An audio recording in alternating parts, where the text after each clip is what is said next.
What's so hard to understand about that? There's signatures that I look for in price action. If price is not showing me those signatures, it's indicating that I should not touch it. It will chop and bang around and run up and down, taking liquidity in the nearest short-term basis, and then frustrate you. They won't have these sustained runs. They won't run for specific price levels that I teach. It'll have deeper retracements, sharper retracements, all the while not doing very much in terms of price runs. So it's not something to be wrestling with. Just submit to it. Just allow it to be part of your learning curve. And it's something I explained to you last week.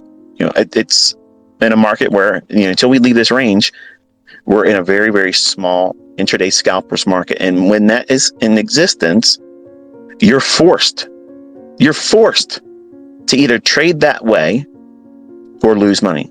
Think about any position traders that have tried to position themselves, or swing traders in this model, or not this model, but this price action. I'm sure they've been chopped up. Lots of examples of hoping this runs here, hoping it runs there, and then boop, stopped out. There's some pretty heavy-handed folks in our trading community that have had difficulty right now, publicly. It's hard right now. There's no shame in saying that. It doesn't mean that the market has changed. It hasn't done something different. It's not evolving into doing something else. I had a follower on Twitter tweet to me, say, "Hey, look, can you come back to this conversation?" And he took me to the YouTube, the last live stream, where I lost my train of thought. And what I was going to say is, if the question that I could tell you is the most repeated question to me as an educator, as a mentor, will this ever stop? Will these concepts ever stop?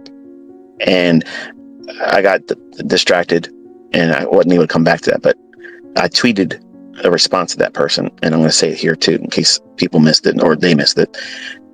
The question I get the most in terms of email, TradingView, comments left in my YouTube channel, comments sent to me, on Twitter. I don't do DM, so if anybody's pretending to be me, I don't ever direct message anybody. But the question, without a doubt, that repeats more times than anything else is, aren't you concerned, ICT, by teaching this many people that they're going to change the algorithm? And the answer to that is unequivocally no. Absolutely not. Because I can be honest and tell you that if I believed that, my flesh would have, even though I made all kinds of promises, the humanity in me, the person that is a sinner, I would have kept it. I would have kept it from myself. And I hope you can appreciate the honesty in that. I don't absolutely believe it will ever change, because the mechanics behind what goes on would have to be something outside of what is the only way it can happen. Large order flow, deep pockets. That's what's the dance between liquidity providers and where the market wants to go. And these markets will allow deep pocket order flow to exist for a period of time. And then that tide, or that trend, if you want to call it that momentum, will shift and they'll move against it. And that upsets present sentiment and engages new liquidity constantly. So that ebb and flow in the delivery of price that these price engines deliver, it inspires new order flow by the big funds, the large funds, people with more money than you have. Your little contract trades in here, and then collectively as a retail trader, we're doing very little in terms of the scope and magnitude of the volume that enters these markets. So these price engines are not there to inspire your trade, but by default it does. It's meant to inspire the new position or the collapsing of existing positions in large positions, whales. Think of it like that. Okay. So because that's always going to be a factor, because money is an interest to everyone. There's nothing wrong with that. It's the love of money that's the root of all evil. But using money and having money and acquiring more of it, that's not evil. That's not sin. But if we are paying attention to how these markets work, there's always going to be a seek for yield. Some measure of income, an interest-bearing, instrument. There's going to be a constant seeking of profit. That's never going to go away. Before the markets were there was people buying and selling things all the time. So what you're saying is greed is going to no longer exist. Because that's exactly what you're saying. If you're saying that by me teaching this and showing you how the markets really book, you're saying that I'm going to single-handedly remove greed. That's not going to happen, folks. Money is always going to be sought after. And when there's lots of it to be made, big, deep pockets are going to be trying to go after it. But right now, that's why I'm asking. This is why I get folks that are like, they're adamant against me talking about anything outside of a chart. But all these things I talk about are going to be factors. And I'm going to say this in 5 minutes and close it. You have to understand that the things I refer to, and even some of the tinfoil hat stuff, it may not be an interesting thing to you because you may not be in the United States, but the things I'm talking about are not limited to the United States. We're all going to be affected by it. We're all going to be affected by it. We're all going to be placed on some central bank digital currency for a short period of time. And it's going to have an impact on all of our lives. If we have money, you're going to be controlled on how you spend it. Think about what they're doing. Everything they're doing right now is changing the way money is used. And they're redefining money. That was the whole purpose of allowing crypto to become what it is. And it's going to be gone. You're all going to be forced on a central bank digital currency. And universal basic income is the outcome that they're aiming for. And people that are rich, multimillionaires like me and other people that have made a way for themselves either through entrepreneurship or trading or inheritance or whatever it is they have their money, we might not be in the coming years because of all the changes that are coming. And that, it might unsettle you. I'm at peace with it. I don't care, because money doesn't give me happiness. I've been poor. And listen, poor and not having a lot of money, you can still live. You can enjoy life, but money only allows you to afford things that most people can't. And when you have a lot of money, you have a whole lot more worries. More people want to take it from you. More people are going to look down at you because you have it. You think that the money that you're trying to make with this is going to make you a rock star, and people are going to look up to you and like, wow, look at you, man. I want to be like you.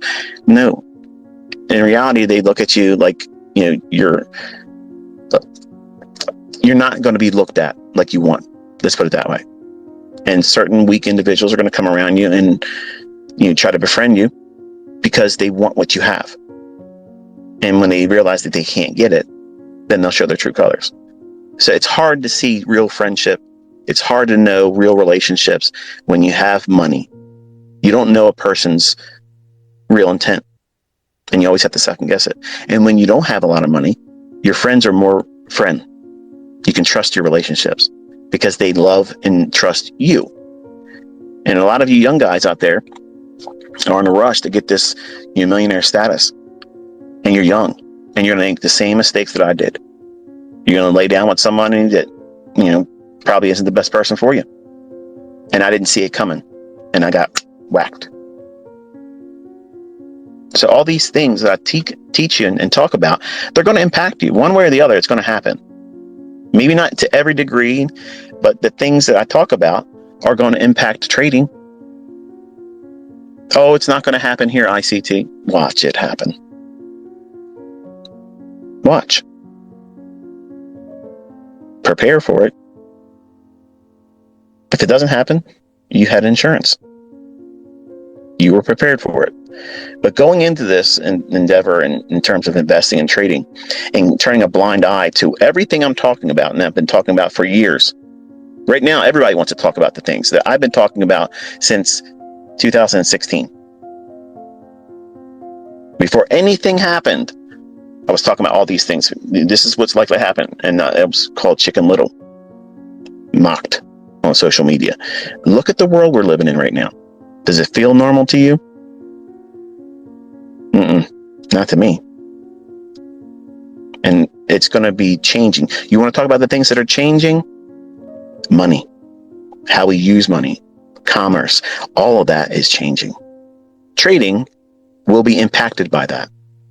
They're not taking trading away yet, but I think that it could be used, because think about how many people have gone the way of leaving the 9-to-5 mentality.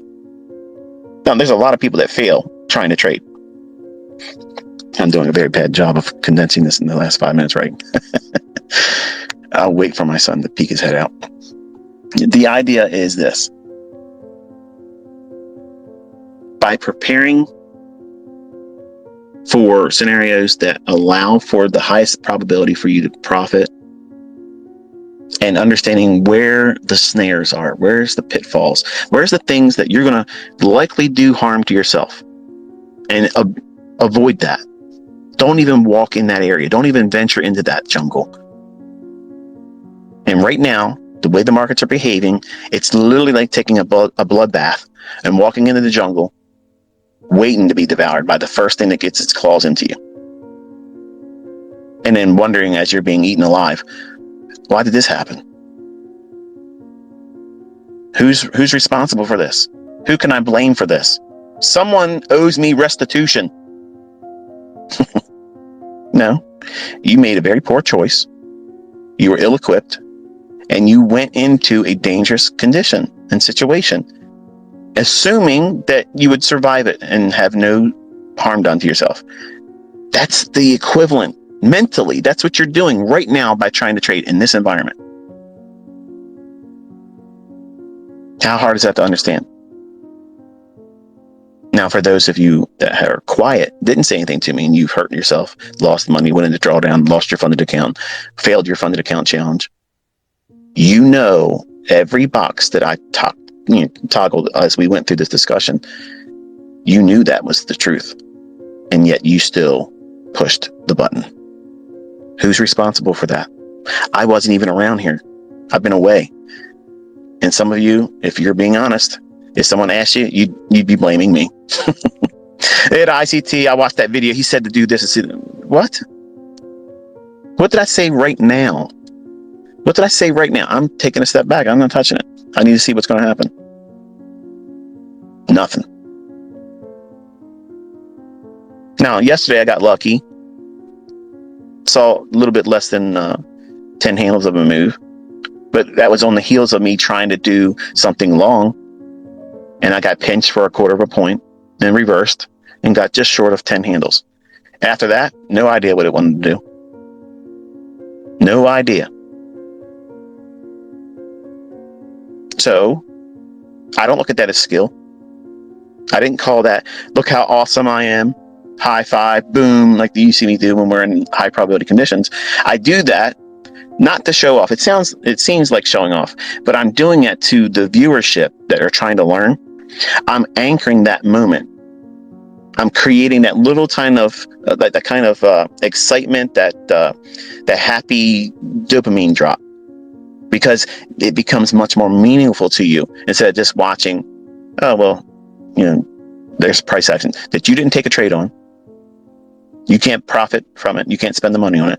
So it makes you feel closer to the event that we were watching collectively as a community. Well, the short yesterday that I was in front of, my older students, there was no cheerleading in that. It was just, okay, there it is. And I turned them loose to it. I said, okay, have fun with this stuff. I'm not interested in it. But when we're in high probability conditions and low resistance liquidity runs, that means that the market's really easy, like butter. Just slides right on into where you want it to go. It's easy to see it happening. It's easy to see what it wants to do. It's easy to see the entry points. Everything is easier there. Then you'll hear the adjectives come out. The boom. Who do you love? The Joker GIF, throwing the money around and stuff. That's just to make you feel good about that observation that we watched happen. But right now, if I was right, if I was to sit out here and call it right, I would tell you again, this is not something to be viewed as skill, because it's just coincidence that it happened to deliver, because it's outside the model's rules. How hard is that to understand? In this environment, we're seeing people that don't really know what they're doing, getting lucky, and claiming it's skill. And some of you fall victim to believing that stuff. I did too as a 20-year-old. I thought everybody that was showing me results was being honest. They were able to do that. And I am absolutely 100% being transparent with you. If I see it coming, I'll tell you. If I don't see it, I'm going to tell you I can't see it right now. And that's not an algorithm being changed. It's not me being the catalyst for the entire monetary system being restructured and done all over again. It just means that we're in a consolidation, folks. That's all it means. That's all it means. And it will not last forever. But you have to submit to it. And you have to wait for whatever catalyst is going to be used to move us outside that range and get us moving around again. Just got to wait for it. You cannot impose your will.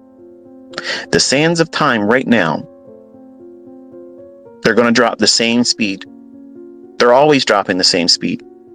But your perspective of it, when it's a lot of sand in the upper portion of that hourglass, things feel like they're moving real slow. But that same grain of sand is still dropping at the same capacity and speed. It's always doing the same thing. But your perception is when you lose more of that sand, you feel rushed. And you're doing that with your challenges for your funded account, trying to rush to the state of you being able to make money. I got to get funded and I can start taking money out. I got to trade one more day. I got to do 5 days of trading. I got to do this. All these things are time. They're there for you to blow it. That's why those rules are there. They're not there for you to succeed. So you have to turn everything upside down and look at it for what it is. They are speed bumps. They're barriers. They're in place so that way that funded account doesn't have to be paying you anything. And for the folks that are trading with real money, same thing happens with you. You're thinking, it's been a while since I've had a winning trade. I need something. I need to be encouraged. Well, you should be encouraged by the fact that you're not rushing into doing anything right now and gambling. That's the mindset you should have. That is I see my son now. Gotta head back to the RV. It's right down the street from me, so I gotta pull up. That's the mindset you need to have. You reward yourself for not doing impulsive things, and that's the reward in and of itself. But it doesn't have any profit behind the ICT. It doesn't have a losing trade either. I told you I don't like to wear a safety belt. It's like trading without stop loss ICT. You need to wear your seatbelt. Shut up. So there's rules to this game. There's rules of engagement that you're going to have to submit to. And if you don't, you will pay the price.